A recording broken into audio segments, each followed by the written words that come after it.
ఏంది మామ, ఒక సీటు కూడా ఖాళీ లేదు. వీళ్ళందరినీ మాయం చేసి మ్యాజిక్ ఉంటే బాగున్నావు. నా దగ్గర కేజీ మ్యాజిక్ ఉంది. జీవి మాల్లో ఆషాఢం కేజీ సేల్. జీవి మాల్ ఆషాఢంలో కేజీ సేల్ అంట. మహిళలకు షాపింగ్ తో మగాళ్ళకి సీట్లు ఫ్రీ అయినరా. ఏవండి, జీవి మాల్కి వచ్చేయండి షాపింగ్ బ్యాగులు మోయడానికి. జీవి మాల్ చలో చలో కిలో కిలో. ఏ రవి, సిపిఎం ఏలూరు జిల్లా కార్యదర్శిని. నిన్న కొవ్వూరు ఎస్టీసీ కార్యాలయంలో ఫైల్ దగ్ధమైనట్టుగా వార్తలు వచ్చినాయి. ఇటీవల కాలంలో ఇది ఒక రివాజుగా మారింది. మొన్న మధ్య మదనపల్లి ఆర్డీఓ ఆఫీసులో ఫైల్ దగ్ధమైనవి. అలాగే నిన్న పోలవరం రికార్డులు అన్నీ కూడా కొవ్వూరు ఎస్టీసీ ఆఫీసులో దగ్ధమైనవి. ఈరోజు తిరుమల తిరుపతి దేవస్థానానికి సంబంధించిన ఆఫీసులో కూడా దగ్ధమైనట్టుగా వస్తున్నాయి. ఈ వార్తలన్నీ చూస్తుంటే ఇది కావాలని ఇంతకుముందు జరిగినటువంటి అవకతవకలు, అవినీతి ఆరోపణలకి రుజువులుగా ఉంటాయనే ఉద్దేశంతో దానికి సంబంధించినటువంటి ఫైళ్ళు ఈ రకంగా తగలబెడుతున్నట్టుగా తెలుస్తుంది. ఇది కేవలం గతంలో అధికారంలో ఉన్నటువంటి వాళ్ళ యొక్క పాత్రే కాకుండా ఆ కార్యాలయంలో ఉన్నటువంటి కొంతమంది అధికారులు, సిబ్బంది కూడా ఈ అవినీతిలో భాగస్వామ్యం ఉంది కాబట్టి ఇప్పుడు ప్రభుత్వం మారిన తర్వాత కూడా ఈ రకంగా ఫైళ్ళు దగ్ధమవుతున్నాయనేది స్పష్టమవుతూ ఉంది. ప్రత్యేకించి పోలవరం ప్రాజెక్టులో నిర్వాసితులకి అలాగే అక్కడ కొనుగోలు చేసిన భూమికి సంబంధించిన పరిహారం విషయంలో సందర్భంలో కూడా చాలా అవకతవకలు జరిగినాయని చెప్పేసి మేము సిపిఎం పార్టీగా గతంలోనే తెలియజేశాం. దాదాపు ఆ ప్రాంతంలో 500 కోట్ల రూపాయలకు పైగా అవినీతి జరిగిందని చెప్పేసి కూడా మేము వివరాలు తెలియజేశాం.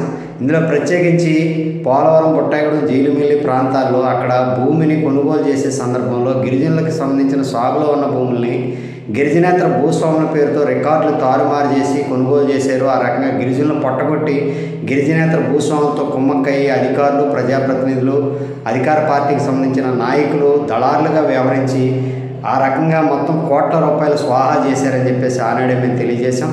రెండో ప్రక్కన భూమికి భూమి ఇచ్చే విషయంలో కానీ లేదా నిర్వాసితుల దగ్గర భూములు కొనుగోలు చేసేటప్పుడు కూడా తప్పుడు రికార్డులతోటి ఇవ్వాల్సినంత ఇవ్వకుండా లేకపోతే చూపించాల్సినంత చూపించకుండా వాటిల్లో కూడా లేదా పరిహారం ఇవ్వాలంటే లంచం ఇవ్వాలనే పద్ధతిలోనూ ఈ రకమైన అవకతవకలు జరిగినాయని కూడా మేము అప్పుడే తెలియజేశాం. ఈ అవకతవకలు, అవినీతి మీద పాత ప్రభుత్వం సీరియస్గా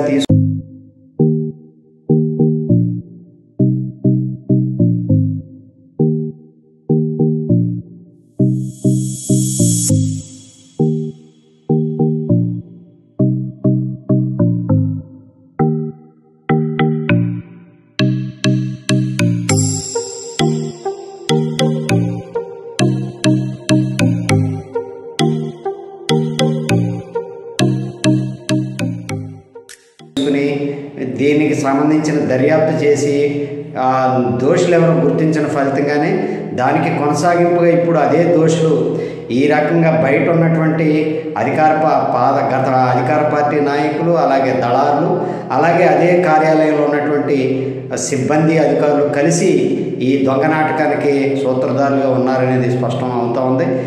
అందుకనే ఈ పత్రాలు దగ్ధం చేశారని చెప్పేసి మేము గట్టిగా అభిప్రాయపడతా ఉన్నాం. అయితే ఇవి సంతకాలు లేని పత్రాలు మాత్రమే తగలబెట్టారు, అవి పనికిమాలినవి కాబట్టి తగలబెట్టారు అనేటువంటిది ఇప్పుడు అసలు దోషుల్ని పక్కన పెట్టడం కోసం లేదా కేసుని డైవర్ట్ చేయడం కోసం కొన్ని తప్పుడు వాదనలు కూడా వినపడుతున్నట్టు తెలుస్తోంది. అసలు సరే సగం కాలినవి దాని మీద సంతకాలు లేవు, పూర్తిగా కాలిన పత్రాలు ఏంటి? అసలు ఒక ఆఫీస్కి సంబంధించిన అధికారినే చెప్పింది నాకు ఈ కాల్చిన విషయాలు కానీ దగ్ధం చేసిన విషయాలు కానీ నాకేం తెలియదు. మరి ఆఫీస్ అధికారిని ప్రమేయం లేకుండా ఒక బంట్రోతు లేదా స్వీపర్ అయ్యి పనులు ఎట్లా చేస్తాడు? ఖచ్చితంగా దీని వెనకాల ఎవరు సూత్రధారులు ఉన్నారో ఆ సూత్రధారులు ఆ కార్యాలయంలో కూడా ఉన్నారు. బయట ఉన్నవాళ్ళు ఈ పని ఆ కార్యాలయంలో ఉన్న వాళ్ళతో చేయించారనేదే ఇందులో స్పష్టంగా అర్థమవుతోంది. కాబట్టి ఈ ఫైళ్ల దగ్ధానికి సంబంధించిన కేసుని సమగ్రంగా దర్యాప్తు చేస్తే పోలవరం ప్రాజెక్టు భూముల సేకరణ విషయంలో R&R విషయంలో జరిగినటువంటి అవినీతికి సంబంధించినటువంటి అసలు దోషులు ఎవరో కూడా బయటపడతారు. ఆ రూపంలో సమగ్ర దర్యాప్తు చేయాలి. ఇది ఏదో తూతు మంత్రంగా జరిపేసి పక్కన పెట్టి దీన్ని కేసు డైవర్ట్ చేసే పద్ధతిలో చూడకూడదు. అలా చేస్తే ఇప్పుడు అధికార పార్టీలో ఉన్నవాళ్ళు కూడా బహుశా ఇందులో పాత్రధారులుగా ఉన్నారేమో అనేది ఉండే అనుమానాలకి బలం చేకూర్చినట్టు అవుతుంది. ఎందుకంటే ఈ R&R ప్యాకేజీకి సంబంధించిన భూసేకరణ అనేది కేవలం జగన్మోహన్ రెడ్డి ప్రభుత్వ కాలంలోనే కాదు, అంతకుముందు తెలుగుదేశం ప్రభుత్వ హయాంలో కూడా సాగింది. కాబట్టి బహుశా ఇప్పుడున్న వాళ్ళ పాత్ర కూడా ఉందేమో, ఆ కోణంలో కూడా దీన్ని సమగ్రంగా దర్యాప్తు చేయాలని చెప్పేసి మేము ఈ సందర్భంగా డిమాండ్ చేస్తా ఉన్నాం. ఈ అవినీతికి సంబంధించిన కారకులను బయట పెట్టకపోతే మాత్రం ఖచ్చితంగా CPM పార్టీ గతంలో ఎలా అయితే గళం విప్పి విషయాలను బయట పెట్టడం కోసం ప్రయత్నం చేసిందో భవిష్యత్తులో కూడా అలాంటి గట్టి ప్రయత్నమే చేస్తుందని చెప్పేసి మేము తెలియజేస్తాం.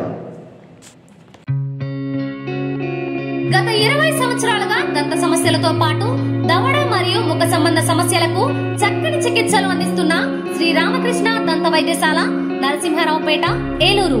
ఎమర్జెన్సీస్ లో వాడే ఆక్సిజన్ కాన్సంట్రేటర్లతో పాటు air purifier, UV light steriliser, ULV fogger వంటి పరికరాల ద్వారా పరిశుభ్రమైన వాతావరణంలో చికిత్స అందించబడుచున్నది. RVG ద్వారా అతి తక్కువ రేడియేషన్ ఉపయోగించి దంత వ్యాధి నిర్ధారణ మరియు రూట్ కెనాల్ వైద్యం చేయబడుచున్నది. డెంటల్ లేజర్ ద్వారా కుట్లు లేకుండా సర్జరీలు, ఇంప్లాంట్స్ కిట్స్ ద్వారా పళ్ళు లేని వారికి ఫిక్స్డ్ దంతాలు, రూట్ కెనాల్ చికిత్సలకు ఎండో మోటార్ వంటి ఆధునిక పరికరాలు కలిగిన నమ్మకమైన డెంటల్ క్లినిక్. అత్యంత ప్రామాణికమైన ఆటోక్లావింగ్ పద్ధతిలో శుభ్రపరిచిన ఇన్స్ట్రుమెంట్స్ వాడడం మా ప్రత్యేకత. దంత సమస్యలకు చికిత్సతో పాటు విరిగిన దవడ మరియు ముఖ ఎముకలకు చికిత్స, ఎత్తు మరియు వంకర దవడలకు కాస్మెటిక్ సర్జరీ, యాక్సిలోఫేషియల్ వంటి చికిత్సలకు చిరునామా శ్రీ రామకృష్ణ దంత వైద్యశాల, వేములపల్లి రెసిడెన్సీ అపార్ట్మెంట్, నరసింహారావుపేట, ఏలూరు. శ్రావణ మాసం శుభకర మాసం, మనసారా వినరండి. భూలోకంలో దేవలోకమే కనిపించనుగా చూడండి. ప్రతి ఆడపడుచులో భక్తి భావమే కలిగించును ఈ మాసం. ప్రతి ఇంటిలోని శుభమంగళకరమే అందించనుగా ఈ మాసం. ఏలూరు మరియు జంగారెడ్డిగూడెం చందన బ్రదర్స్ షాపింగ్ మాల్ లో జ్యువెలరీ విభాగంలో శ్రావణం స్వర్ణ సంబరాలు. శ్రావణ మాసం వరలక్ష్మి వ్రతం సందర్భంగా లక్ష్మీ రూపులపై తరుగు 3% మాత్రమే. ప్రత్యేక విభాగంలో డిజైనర్ వెండి ఆభరణాల లేటెస్ట్ కలెక్షన్స్. మీ జాతకానికి అనుగుణంగా సర్టిఫికేట్ కలిగిన జాతిరాళ్లు లభించును. అక్షయ్ సిరిలో సభ్యులుగా చేరండి.